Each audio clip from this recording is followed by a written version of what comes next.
একজন মানুষ যদি প্রতিনিয়ত তিনি 4টি বিষয় নিয়ে ভাবে, তাহলে সে মানুষ কখনো পাপকর্ম করতে পারবে না। আমি সেই 4টি বিষয় বলে আমার দেশনা শেষ করব। প্রথম বিষয়, আমি জরাগ্রস্ত হব। অর্থাৎ প্রতিনিয়ত যদি আমরা ভাবি আমি এক সময় বৃদ্ধ হব, তাহলে বৃদ্ধ হলে কেমন? উঠলে উঠতে পারে না, বসতে বসতে পারে না, আমার শরীরে যে এত শক্তি, এগুলোর কোনো কিছুই আমার মধ্যে থাকবে না। তাহলে আপনি শক্তির জোর দেখাবেন, আপনি রূপের অহংকার দেখাবেন, ক্ষমতার অহংকার দেখাবেন না, কারণ আমি বৃদ্ধ হব, জরাগ্রস্ত হব। তাই একজন মানুষের উচিত অনুক্ষণ ভাবা আমি জরাগ্রস্ত হব। দ্বিতীয়ত ভাবা আমি ব্যাধিগ্রস্ত হব, অর্থাৎ আমাকে যে কোনো সময় ব্যাধি আক্রমণ করতে পারে। সেদিন দেখলাম লোকটা এত ভালো মানুষ, কিছুক্ষণ পরে বলছে 2 দিন পরে ওনার ক্যান্সার হয়েছে।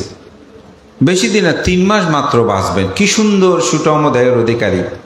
তাহলে দেখেন তার ভিতরে যে এই ক্যান্সার ব্যাধি বাসাবাদ বেঁধে সে জানে না, অথচ সে কত স্বপ্ন দেখছে, কত কিছু ভাবছে।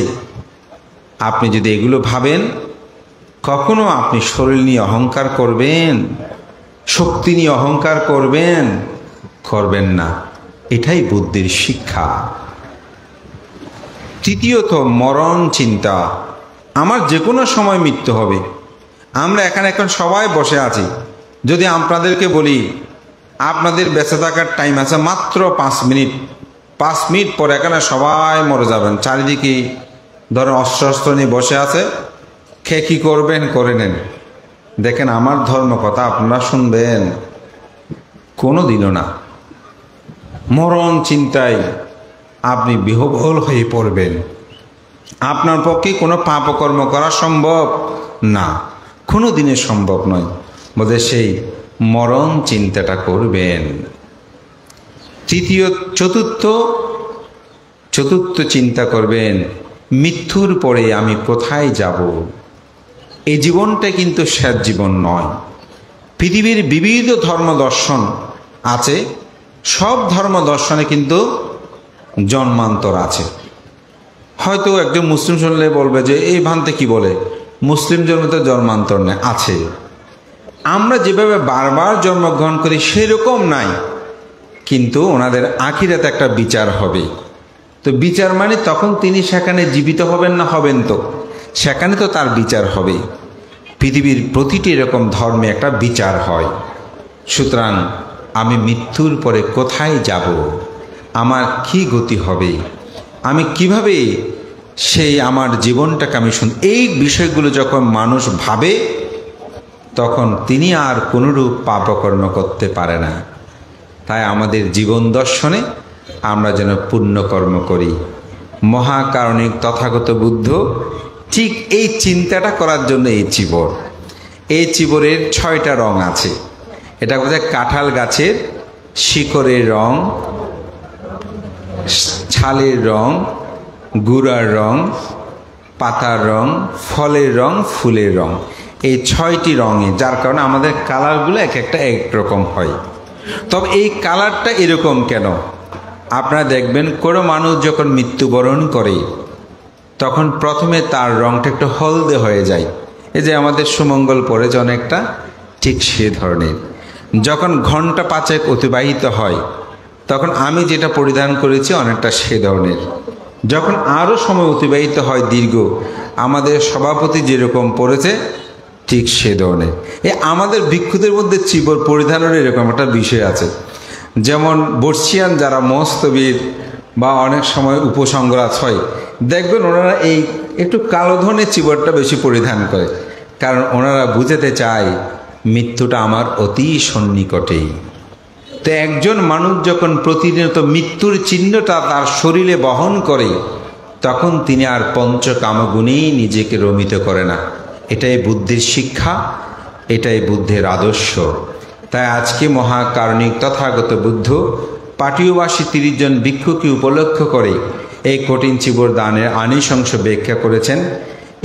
এটাকে বস্ত্র বলে না, তার একটা কারণ আছে। কারণ বস্ত্র যেরকম সেরকম হতে পারে, কিন্তু চিবরের একটা আলাদা গুণ বৈশিষ্ট্যতা আছে। এটাকে 10টা টুকরোয় খণ্ডিত করতে হয় কমপক্ষে, কিন্তু আপনারা যেমন ইচ্ছা তেমনভাবে কাপড়গুলোকে সাজিয়ে পরিধান করতে পারেন, এই জন্যই বস্ত্র। তবে চিবরের বাংলাটা সেখানে বস্ত্র আছে। চিত মানে হচ্ছে উত্তম, বর মানে হচ্ছে বস্ত্র। একটা উত্তম বস্ত্রের কথা বলা হয়েছে, আর দান মানে ত্যাগময় জীবন। তো আমার আজকের দেশনায় আমি আপনাদেরকে বলবো 8টি বিষয়ের কথা আমি বলেছি। প্রথম হচ্ছে শ্রদ্ধাগুণ, দ্বিতীয় হচ্ছে শীলগুণ, তৃতীয় হচ্ছে ত্যাগগুণ, চতুর্থ হচ্ছে প্রজ্ঞাগুণ। এগুলো যেন আপনাদের মধ্যে বিদ্যমান থাকে। হয়তো আমার 4টি কথা বাক্য মনে না থাকতে পারে, কিন্তু কথাগুলোকে অনুধাবন করবেন। এবং আর 4টি বিষয় হচ্ছে, আমরা যেন জরাকে চিন্তা করি, ব্যাধিগ্রস্ত হব সেই চিন্তা করি, অহংকার না করি, আমি মৃত্যুবরণ করব সেটা যেন চিন্তা করি, মৃত্যুর পরে আমি কোথায় যাব সেই চিন্তা যেন অনুধাবন করি। হয়তো অনেকে প্রশ্ন করেন, ভান্তে মৃত্যুর পরে জগৎ তো আমি দেখি না। আমি তাদেরকে প্রশ্ন করি, আজকে সকাল থেকে এই টাইম পর্যন্ত কি করেছেন আপনি বলতে পারবেন? সব কথা কি আপনার মনে আছে? নাই তো। যদি জিজ্ঞাসা করে দেখেন কি করেছেন বলেন তো, অনেক সময় ভাত কি দিয়ে খেতে সেগুলো অনেকে বলতে পারে না। তো সুতরাং আমার জন্ম যে আগেও ছিল এটা কেন বলতে পারেন অনেকে প্রশ্ন করে। কারণ আপনি যখন মাতৃগর্ভে প্রতিসন্ধি গ্রহণ করেন, ভূমিষ্ঠ হন, সেখানে যে একটা কষ্টময় আবরণ নামরূপে ছাপ পড়ে, এটাই আপনাকে পূর্বানুস্মৃতিগুলো ঢাবিয়ে রাখে। যখন আপনি আত্মসাধনায় চিত্তকে লোভ দেশ মোহ শূন্য করেন, তখন পূর্বানুস্মৃতিগুলো আপনার মধ্যে জাগ্রত হয়। যেমন কোনো কথা মনে না পড়লে আমরা কি করি, একটু চুপ করে থাকি, তখন কথাটা মনে পড়ে। কেন বলুন তো? বলেছেন একটু দাঁড়াও, থামো, আমি একটু মনে করি।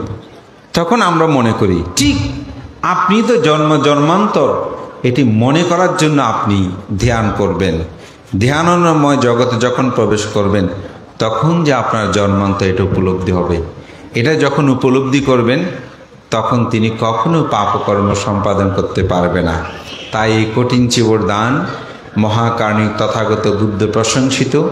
বুদ্ধ হতে হলে, পাচ্ছেকা বুদ্ধ হতে, অরহত হতে হলে তাকে অবশ্যই কঠিন চিবর দানকর্ম সম্পাদন করতে হবে। এবং বুদ্ধ ধর্ম দর্শনে এই জন্যই বলা হচ্ছে, তাসমাহি জানা মানে না কাঠিনাস্যা গুণাং বাহং দাতব্যাং কাঠিনাং দানাং বাবিস্যাতে মহাপলাং।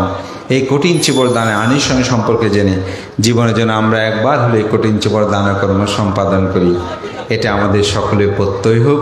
শ্রদ্ধেয় সভাপতি প্রমুখ ও সঙ্গের প্রতি বন্দনা জানিয়ে আপনাদের সকলের উত্তরোত্তর শ্রীবৃদ্ধি কামনা করে ড্যামসা পল্লী মঙ্গল সমিতির তথা এই গ্রামবাসী এই সুন্দর যে আয়োজন, এটাকে আমি সাধুবাদ জানি। এবং দেশে বিদেশে যে যেখানে অবস্থান করেন, আজকে যেভাবেই আপনারা এখানে সমবেত হয়েছেন, সবার কাছে আহ্বান থাকবে আপনারা অন্তপক্ষে সারা বছরে হয়তো কোনো না কোনো আসতে না পারলেও এই কঠিন চিবের দানের দিন একসাথে আসবেন, একসাথে জ্ঞাতি সম্মেলন হবে, একে অপরের সাথে দেখা হবে, কথা হবে। পৃথিবীর বিখ্যাত মানুষ যে স্টিভ জবস, যিনি অ্যাপেল কোম্পানির ফাউন্ডার ছিলেন, তিনি তার জীবনে একটা শেষ বক্তব্যে কথাটা আজকে আমি মনে করি আমাদের সকলের প্রণিধানযোগ্য। তিনি তার মৃত্যুশয্যায় শায়িত হয়েই বলেছিলেন, আমি পৃথিবীর শ্রেষ্ঠ স্থানে এখন অবস্থান করছি, আমার সম্পদের পরিমাণ $50 বিলিয়ন। এটা কত হিসাব আপনারা অনেকে জানেন। কিন্তু এই পৃথিবীর শ্রেষ্ঠ স্থানে থেকে, শ্রেষ্ঠ স্থান বলতে তিনি মৃত্যুশয্যা, কারণ তার ক্যান্সার ছিল, বলছেন আমি যখন আমার সম্পদের কথা ভাবি তখন আমার মনটা বিষাদময়তায় ভরে ওঠে, আর আমার প্রিয়জনদের সাথে সময় কাটানোগুলো যখন ভাবি আমার কাছে খুব আনন্দ লাগে। আপনারা আমার মতো সম্পদের পিছে সবাই দৌড়বেন না, প্রিয় মানুষগুলোর সাথেও সময় কাটানোর জন্য চেষ্টা করবেন। আমি মনে করি আমরা প্রতিদিন তো দৌড়ছি, যদি প্রশ্ন করি কার জন্য, উত্তর শূন্য। সুতরাং আত্মীয় স্বজন, জ্ঞাতি, বন্ধু বান্ধব সবার সাথে দেখা করা, তাদের সাথে সময় কাটানো, সুন্দর জীবনটা উপভোগ করা, আমি মনে করি আমাদের দায়িত্ব, এটা কর্তব্য। এটাই হচ্ছে ইয়াতাত্তাচারিয়াং, অর্থাৎ জ্ঞাতিচর্যার কথা বুদ্ধ বলেছেন। এটি আমাদের সকলের মধ্যে জাগ্রত হোক, এই প্রত্যয় ব্যর্থ করে আমার নাতি দীর্ঘ ধর্ম কথা, হিত উপদেশ কথা এখানে শেষ করছি। জগতের সকল প্রাণী সুখী হোক।